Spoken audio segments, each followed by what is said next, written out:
Hello there, I'm Kevin Blain, team leader at Keller Williams Realty, Tulare in Kings County. I am so excited to congratulate our agents on another super profitable month. In May, we shared over $41,000 with our agents, and year to date that puts us over $92,000. The excitement flowing through this place feels really good, and I'm so proud to be a part of this company where we have the opportunity to help agents build wealth and grow their passive income streams. So cheers to Keller Williams, Tulare in Kings County. Thank you for being here. We have a great meeting planned for you today. We have a video to show you that I think you'll like a lot. We have some upcoming. We are in a traditional market, and we'll see that in the slides, and you guys already know that because you're out there working it. But one of the classes that I really jumped out at me is the listing consultation. Darren Kong's going to do that. That's something that if you're going to go on listing appointments, I would highly recommend. And we have the rest of our classes taught by Troy, Hollis, Allison, and the 16th is the last day to register for the Mega RSTLM. That's the class we're having here on the 24th and 25th. So if you thought about doing that and want to do it but haven't signed up, Monday the 16th. Picnic fun. We had a great time out in Hanford at Freedom Park, and those of you that joined us enjoyed it as well. I want to especially thank Hickok Roofing, Superior Ice Cream, as well as Country Club Mortgage. Am I missing an MSA? Oh, our solar company was out there as well with face painting. It was a great time. And God gave us a little bit of a breeze that day, so it wasn't too terrible. And the ice cream and all the water helped as well. So anyway, we had a good time.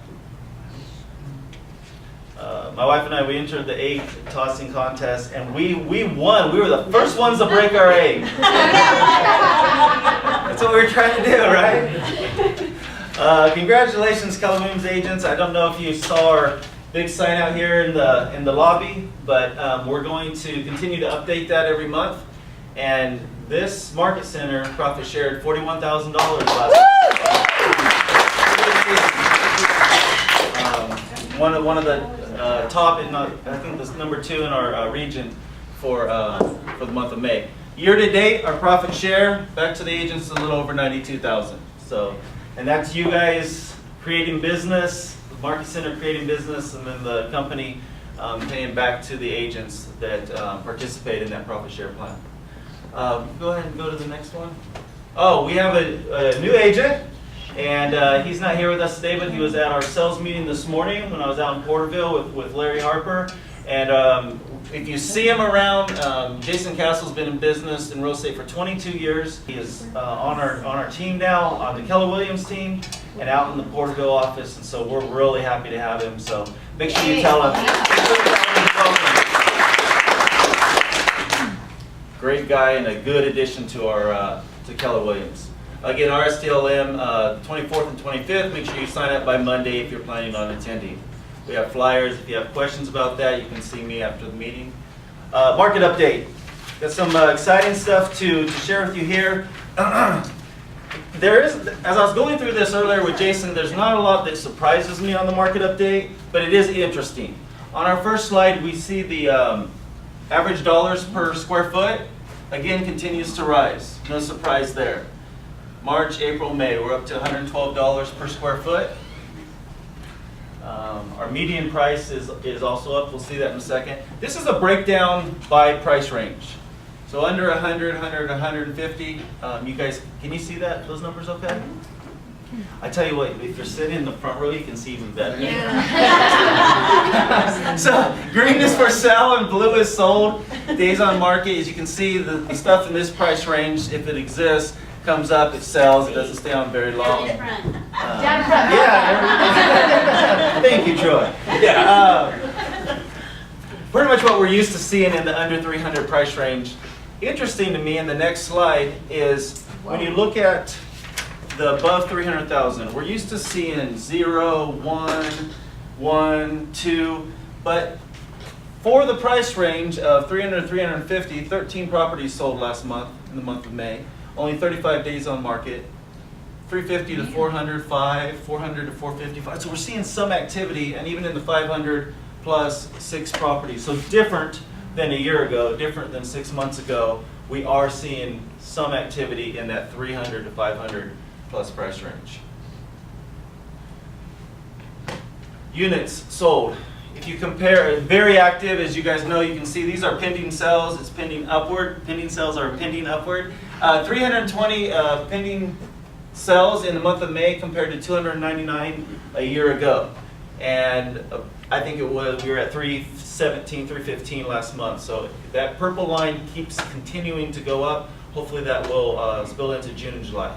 But a lot more inventory. There is more inventory. Yes. Is that July? Pointed that out? No. There is more inventory and more sales.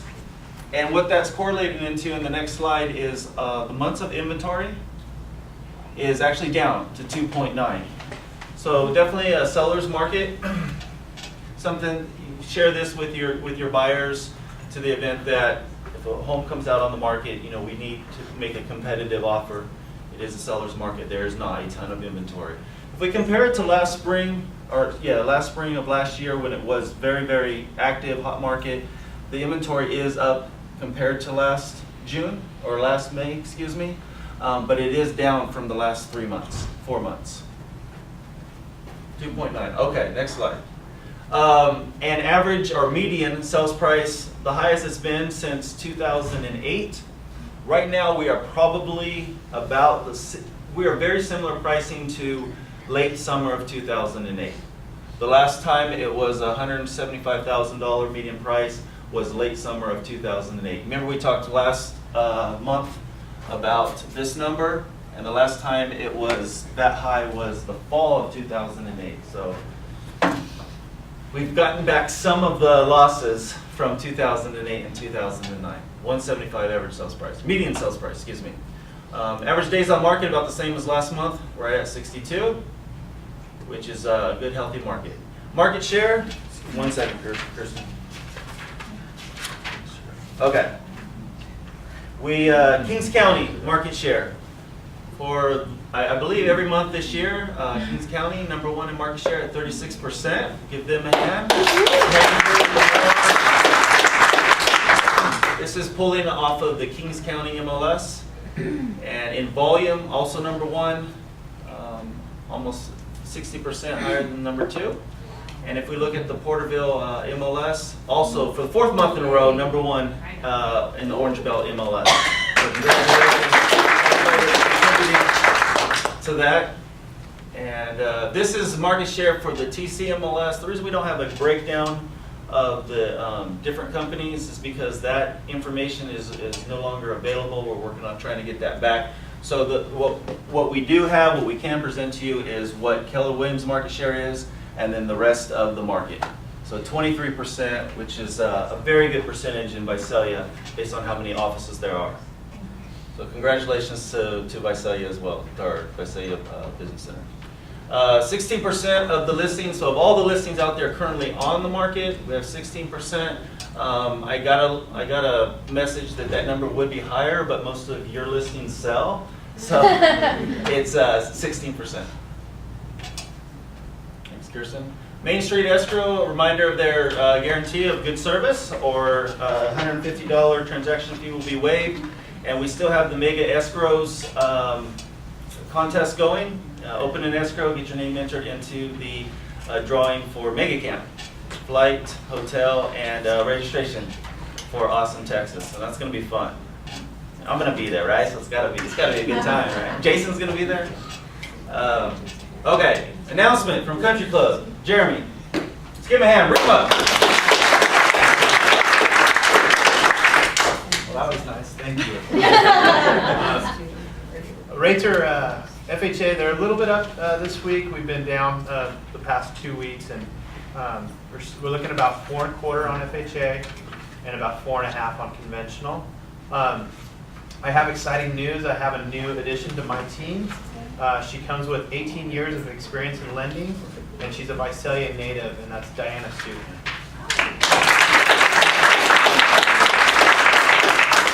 And she'll be working out of my office downstairs, so anything you guys need, just come right down and we'll be able to help right away.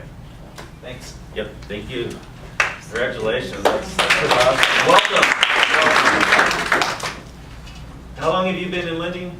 18 years. 18 years. So what a great team you have, Jeremy. That's awesome. I have another guest here today. Not really a guest, a frequent visitor. Is Susan? Or Susan? Frequent flyer. I have the first class seat on the table. This is First American Home Warranty. I know I abbreviate that a little bit, but It's okay. is that okay? No, actually I call it that because First American Home Buyers Protection to me, It's a lot. you get me confused with homeowners insurance Yeah. or something else. And you know what it's a warranty. We know what home warranty is, right? Exactly. So I'm not even really here today to talk about home warranty. We're just here to watch a little video that I was exposed to, and I just love to share whatever I think is great. And I think you're gonna agree this is great. So, alrighty.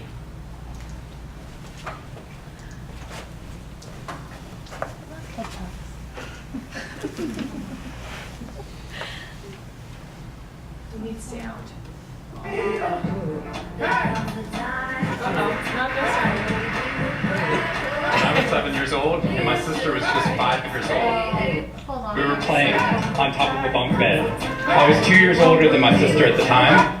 I mean, I'm 2 years older than her now, but at the time that meant she had to do everything that I wanted to do, and I wanted to play war. So we were up on top of our bunk beds, and on one side of the bunk bed I had put out all my G.I. Joe soldiers and weaponry, and on the other side were all my sister's Milos and ponies and ready for a cavalry charge. There are differing accounts of what actually happened that afternoon, but since my sister is not here with us today, let me tell you the true story. Which is my sister is a little bit on the clumsy side, and somehow, without any help or push from her older brother at all, suddenly Amy disappeared off the top of the bunk bed and landed with us crash on the floor. And I nervously peered over the side of the bed to see what had befallen my fallen sister, and saw that she had landed painfully on her hands and knees on all fours on the ground. I was nervous because my parents had charged me with Something wrong with that.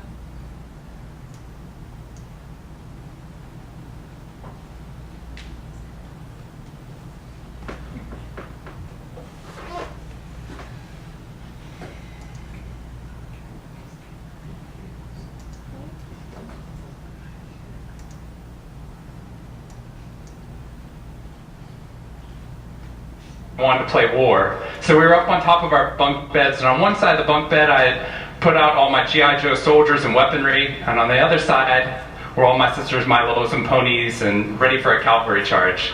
There are differing accounts of what actually happened that afternoon, but since my sister is not here with us today, let me tell you the true story.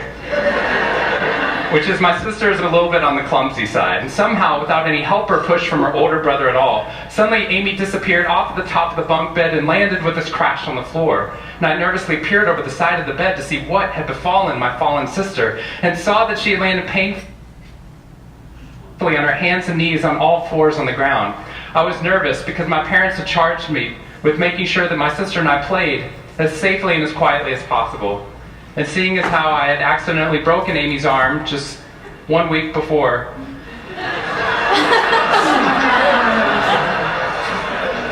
heroically pushing her out of the way of an oncoming imaginary sniper bullet, for which I have yet to be thanked. I was trying as hard as I could.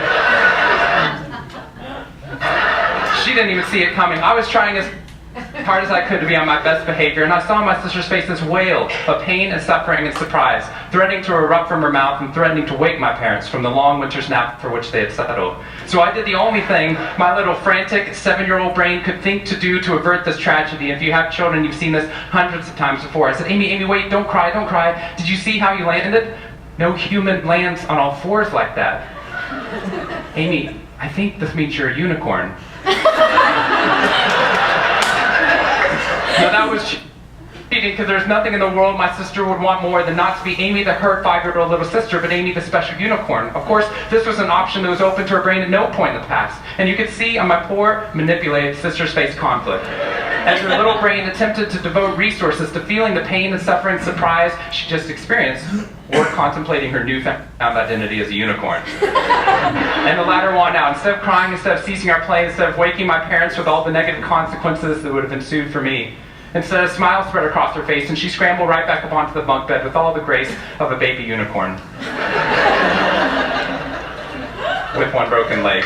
What we stumbled across at this tender age of just 5 and 7, we had no idea at the time, was something that was going to be at the vanguard of a scientific revolution occurring 2 decades later in the way that we look at the human brain. What we had stumbled across is something called positive psychology, which is the reason that I'm here today and the reason that I wake up every morning. When I first started talking about this research outside of academia, out with companies and schools, the very first thing they said to never do is to start your talk with a graph. The very first thing I wanted to do is start my talk with a graph. This graph looks boring, but this graph is the reason that I get excited and wake up every morning. And this graph doesn't even mean anything, it's fake data. What we found is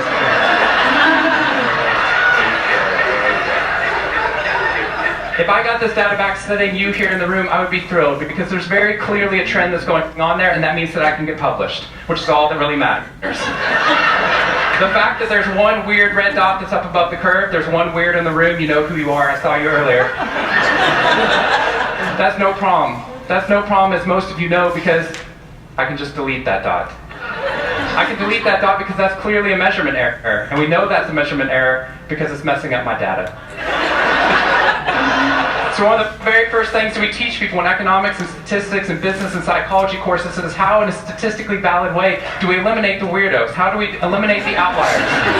So that we can find the line of best fit, which is fantastic if I'm trying to find out how many Advil the average person should be taking, too. But if I'm interested in potential, if I'm interested in your potential, or for happiness, or productivity, or energy, or creativity, what we're doing is we're creating the cult of the average with science. If I ask you a question like, how fast can a child learn how to read in a classroom? Scientists change the answer to, how fast does the average child learn how to read in that classroom? And then we tailor the class right towards the average. Now, if you fall below the average on this curve, then psychologists get thrilled, because that means you're either depressed, or you have disorder, or hopefully both. We're hoping for both because our business model is that if you come into a therapy session with one problem, we want to make sure you leave knowing you have 10. So you'll keep coming back over and over again. We'll go back into your childhood if necessary, but eventually what we want to do is to make you normal again. But normal is merely average. And what I posit, and what positive psychology posits, is that if we study what is merely average, we will remain merely average. That instead of deleting those positive outliers, what I intentionally do is come into a population like this one and says, why?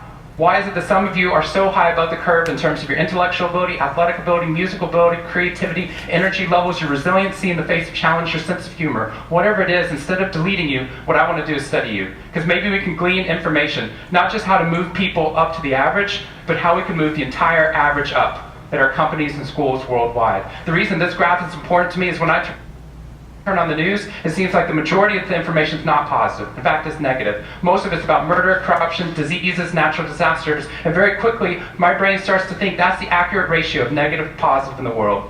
What that's doing is creating something called the medical school syndrome, which, if you know people who have been to medical school during the first year of medical training, as you read through a list of all the symptoms and diseases that could happen, suddenly you realize you have all of them. I have a brother-in-law named Bobo, which is a whole other story. Bobo married Amy the unicorn. Bobo called me on the phone from Yale Medical School. From Yale Medical School, and Bobo said, Sean, I have leprosy. Which even at Yale is extraordinarily rare. But I had no idea how to console poor Bobo because he had just gotten over an entire week of menopause. See, what we're finding is not necessarily the reality that shapes us, but the lens through which your brain views the world that shapes your reality. If we can change the lens, not only can we change your happiness, we can change every single educational and business outcome at the same time. When I applied to Harvard, I applied on a dare. I didn't expect to get in, and my family had no money for college. When I got a military scholarship 2 weeks later that allowed me to go, suddenly something that wasn't even a possibility became a reality.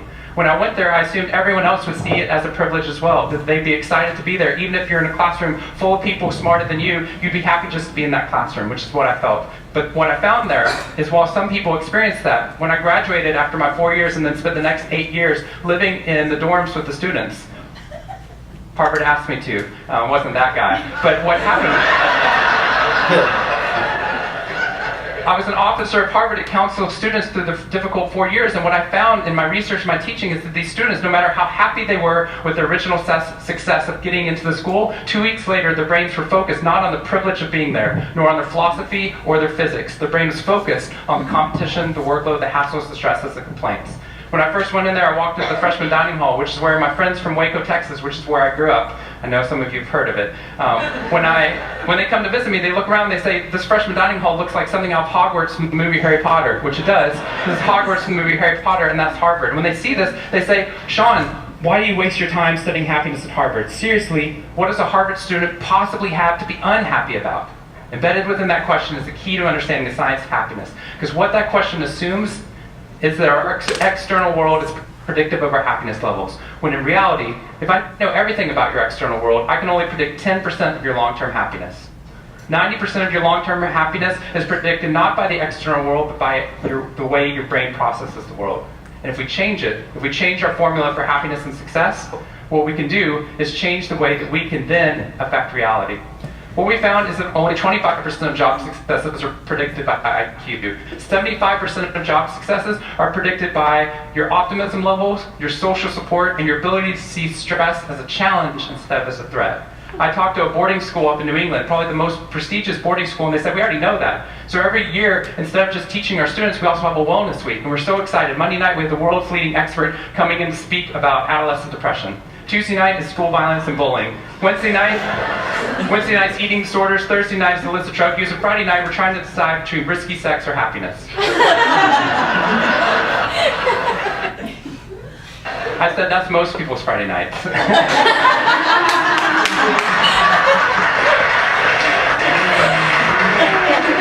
Which I'm glad you liked, but they did not like that at all. Silence on the phone. And into the silence, I said, I'd be happy to speak at your school, but just so you know, that's not a wellness week, that's a sickness week.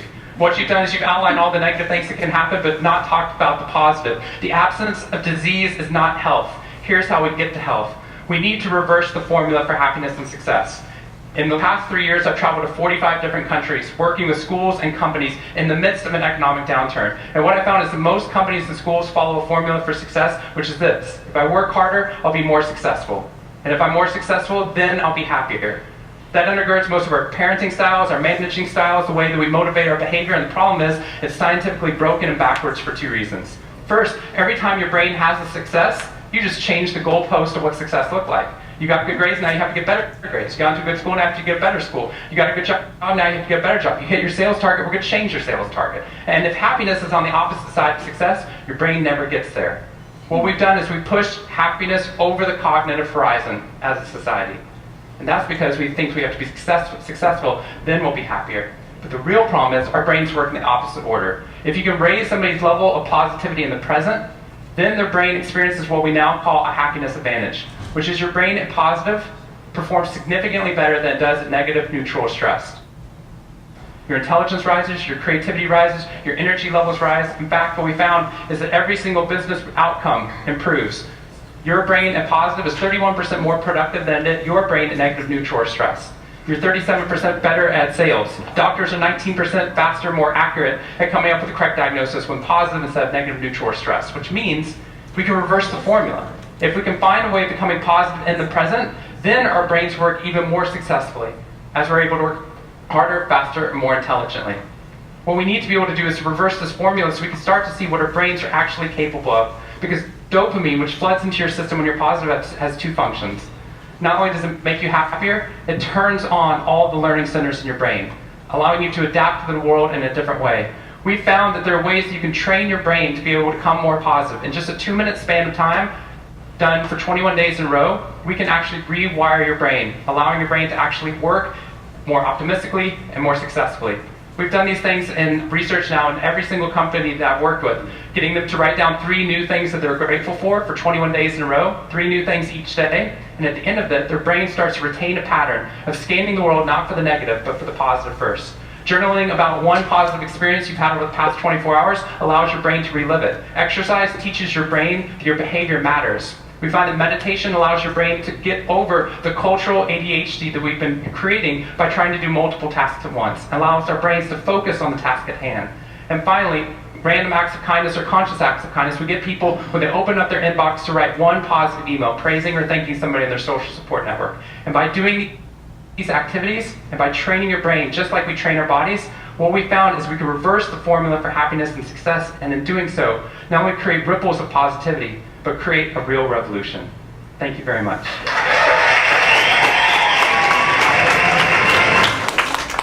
lot of takeaways from that for me. One of them is, instead of watching the news, watch Family Feud. Much more positive. Speaking of positive people, we have Troy Guy and our broker 60 seconds. Yeah! Good.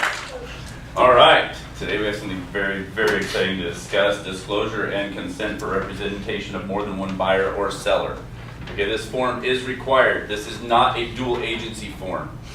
Okay, that's a different form. This is disclosure and consent for representation of more than one buyer or seller. The reason it's required is because we need to disclose to sellers that we will have other listings, hopefully. Hopefully that's not your only seller, right? And that we need to disclose to buyers that we can represent other buyers in showing listings. Okay, so you have a house that's a great house on the market. Can you only show one buyer that house? You can show multiple buyers that house, and they need to know that. You can actually write up multiple offers for different buyers on the same house, and that's what this form is for. Okay, it's letting them know that you have, and it also represents, it also discusses dual agency as well, which means that we represent both the buyer and seller. But of course, with an office the size of this one, technically the broker, that's me, is representing, it is the agent, right, for all of the listings. Okay, as the broker of record. So we have to be making them aware that another Keller Williams agent bringing in an offer would present a dual agency situation. Okay, but this is not a dual agency form, but we need to explain it to them that we can represent more than one buyer or seller at a time. The first line of this is the important part, and the last line. A real estate broker, whether a corporation, partnership, or sole proprietorship broker, may represent more than one buyer or seller, provided the broker has made a disclosure and principals have given their consent. This is the form. Okay, you're making the disclosure that our office is going to have more than one listing at a time, and we can show their house to more than one buyer. Okay, and that's why we have the buyer sign this as well. It also goes over non-confidentiality of offers, which, by the way, offers, even though it's kind of prevalent in our area that an offer is confidential, it's not actually, right? You guys know the legality of that, right? Unless they present you before they present the offer, they present you with the confidentiality of that offer. Does that make sense? Okay.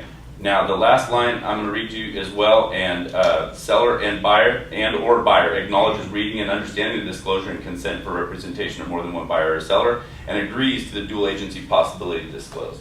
Okay, so right there you've got their agreement, and up here it tells them that there's a possibility that you're going to represent more than one buyer, hopefully you will, and that you're going to represent more than one seller, hopefully you will. Okay, so go fight sell. Thanks, Mark. So in practice, where this really rings true, where it'll really make you feel safe, is I show Connie a home. And Connie, yeah, it's okay, I'll get back to you, Kevin. She goes home, and then July calls me the next day, and I show her the same home. And July says, yeah, I like it. Let me talk to my husband, I'll get back to you. She calls me and says, let's write an offer. So I go in the office and write an offer, and then Connie calls me 20 minutes later and says, I'd like to write an offer.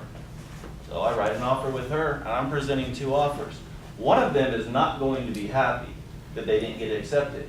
And worse yet, one of them could think that somehow I played favoritism to the other in presenting those offers, when in reality I didn't. That form will, what's the word? Save your bacon. Yeah, it's true. All right, success stories, fill the buckets, buyers' wants and needs. But yes. I just have to make an announcement Okay. about picnic. Picnic is June 26th. It's on a Thursday evening. I've got tickets. They're $7 a piece. This is for all the realtors and families, friends, whoever. We do have a lot of activities, food, everything. And Troy, I hope we can count on you for next Thursday to regain your title. Watermelon. Oh, is that coming up? Yeah, next Thursday. This Thursday, tomorrow. As in I'm not gonna say what No, we're gonna do. I'm not. It's very I'm gone. embarrassing. I'm gone. Wait, I need somebody to Kevin stand in. sounds like a perfect replacement. Kevin! Do it, dude. It's awesome. You don't need to eat. You just go like this. You just mash it in. I think Casey said he'd do it. Anyways, I'm going to have tickets until Friday. I will be out of state next week. So if you want a ticket, hit me up by Friday, or otherwise you can go to the board office and pick up tickets. Is the park going to be the Plaza Park again? Yeah, Plaza Park. Unfortunately, we are not able to have any water slides like we did last time because the parks are doing away with no water this year. But we are having bounce houses. We're having a slingshot thing. I don't know what it is. It's supposed to be nice on Saturday. Is that when it is? Saturday or Thursday? Thursday. Oh, it's supposed to be nice on Thursday too. Well, it's June 26th. Yeah. You know what? It's gonna be anything compared to yesterday, right? It felt balmy today compared to yesterday. Wait, is this two different things? Is this the picnic and the watermelon Yes, eating different. contest at the Well, we are tour? going to have one at the park, but this is at the MLS meeting. I'll vouch for Troy. He That's next Thursday. We wore the big bell. Yeah. Probably one at the park. And tomorrow morning, you guys need to show up because we're having something too, which I don't want to mention because it's embarrassing, but we are planning something tomorrow morning at the MLS, and then next Thursday is the watermelon eating contest. We are not singers, but we're going to You're try. gonna get shot. So tomorrow, MLS 8:30, Yeah, Elks Lodge in Visalia. yeah. All right. So as many as So, you can make. and it up otherwise, there. get your tickets. So, I have a success story. Yes, July. I have a $15,000 price reduction on my listing on Dorothea, 1648 East Dorothea. It was once a Don Lawrence model home, apparently. Show it, sell it. It's a traditional sale. That's all I have. That's it. Any other success stories? Buyers, wants, and needs. Little bucket. Any buckets? Yes. I want to thank my TC Cheryl for putting all of my houses in escrow while I was in Wisconsin. Dang. Yes. All of them?